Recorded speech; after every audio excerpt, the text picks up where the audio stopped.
Hi, folks. Welcome to Crisco's Corner. Hi, folks. Welcome back. From the Washington Examiner, an opinion piece. And I say that up front because unlike most news agencies, they give their opinion and call it news. This is an actual opinion piece from Kaylee and McGee White. Steele dossier looks more and more like a Clinton lie. Where's the media now? Yeah. Let's read on. This should be the biggest story in the last decade, but it's not, at least politically anyway. And what do we hear? What do we hear? Let's see. How about the media? What are they saying about it? Let's hear. These guys suck so bad. They are massive pieces of...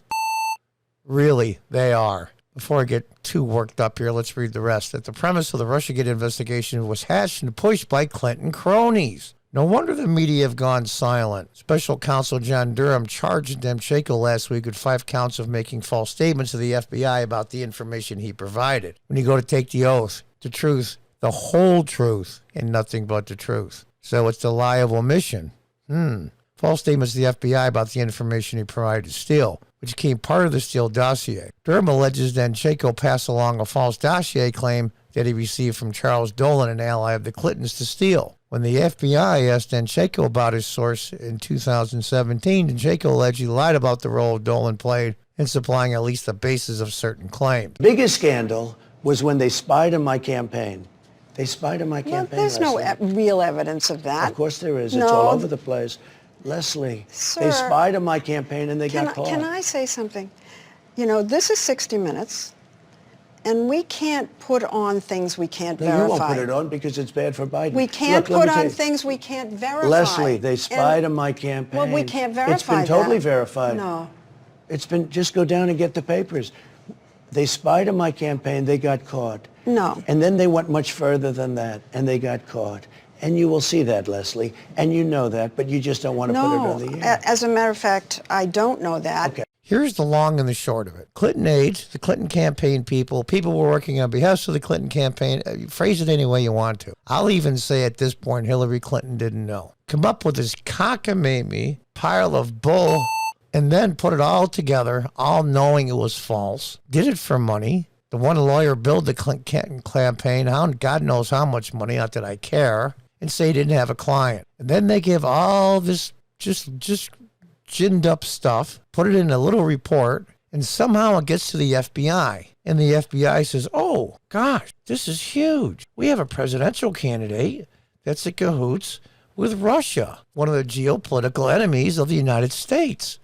They infiltrated to this. We must check it out. Before even seeing if any of it had any credence at all, they just took their word for it. Now, were they stupid and naive, figuring if it came from Clinton and or her allies, that it would be credible? Or they just say, we don't like Donald Trump and we're partisan, even though we're the Department of Justice and the FBI, we're going to do it anyway. Bring this evidence, make it look credible to a FISA court, and you're off and running. These charges, coupled with the fact that Steele was hired by opposition research firm working for the Clinton campaign's general counsel, Mark Elias, confirmed that Clinton associates played an instrumental role in the origins of the Russiagate investigation, which ultimately called into question the validity of the former President Donald Trump's electoral victory. Indeed, it now seems indisputable that the allegations against Trump's campaign were created and peddled by the Clinton camp for the sole purpose of undermining Trump and portraying him as some sort of Russian puppet. So why aren't we hearing more about this? For years, the media gladly pushed the Steele dossier and the rest of the Russiagate hoax as legitimate.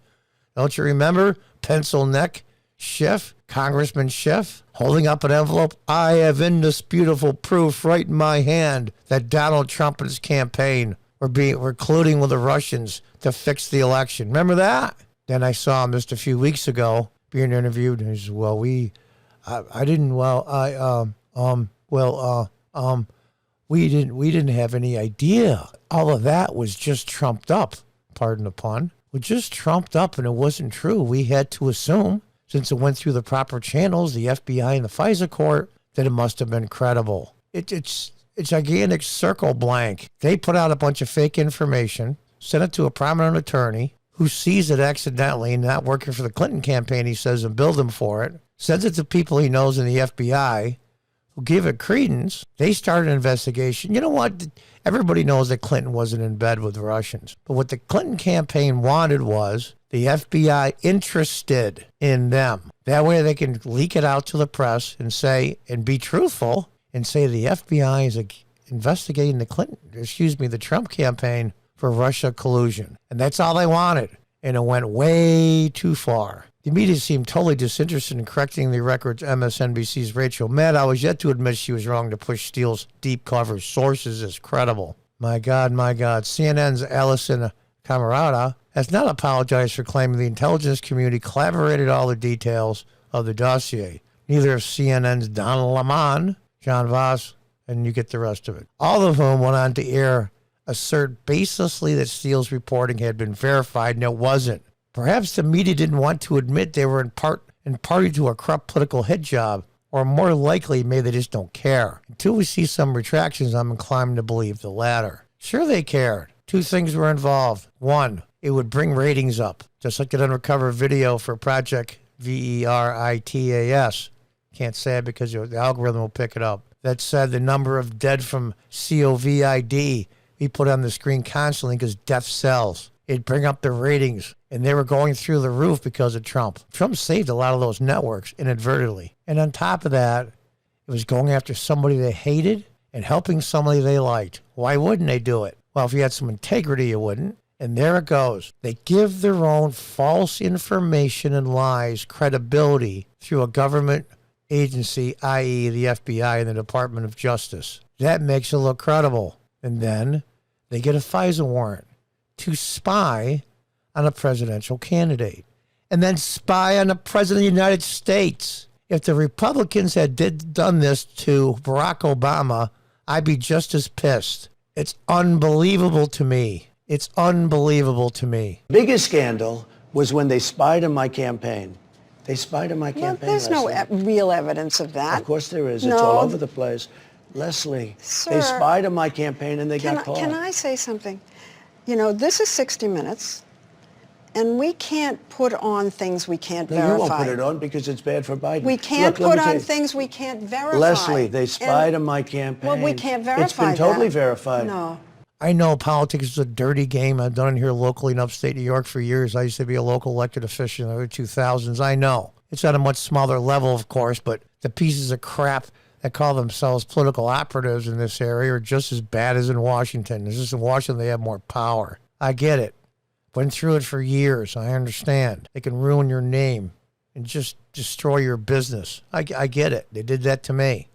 Okay, fine. That's what I signed up for. Okay, that's the way it goes. But my God, why aren't people in jail? Now, there's been two people indicted, a former Clinton lawyer, or probably current Clinton lawyer, and another individual, like they said, Danchenko. Unbelievable to me. And where's Steele, the former British intelligence officer with huge credibility that made it all up, or got it from somebody that made it up and he paid them and the Clintons paid him back plus. All the money flowed one way, from the Clinton campaign to all these people, to set up the dossier, the file, make it look credible, give it to the FBI, who believed it without question, either because of political loyalty or disloyalty, or the fact they were just dumb. Not sure. Hard to pinpoint. So we're going to see what's going to happen. We're going to see. Now, just as this story starts to break outside of Fox and other independent news agencies, when this starts to really break, watch and see what happens in Ukraine and the United States. Watch and see how all the American troops are going to be sent there.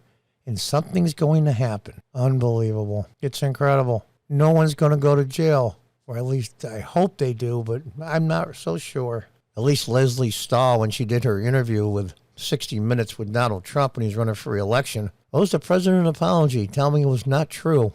And they couldn't verify it. They didn't give a damn about verifying anything else they said in the newspaper concerning him for 4.5, 5 years. But for some reason, they wouldn't say anything about this because they couldn't confirm it.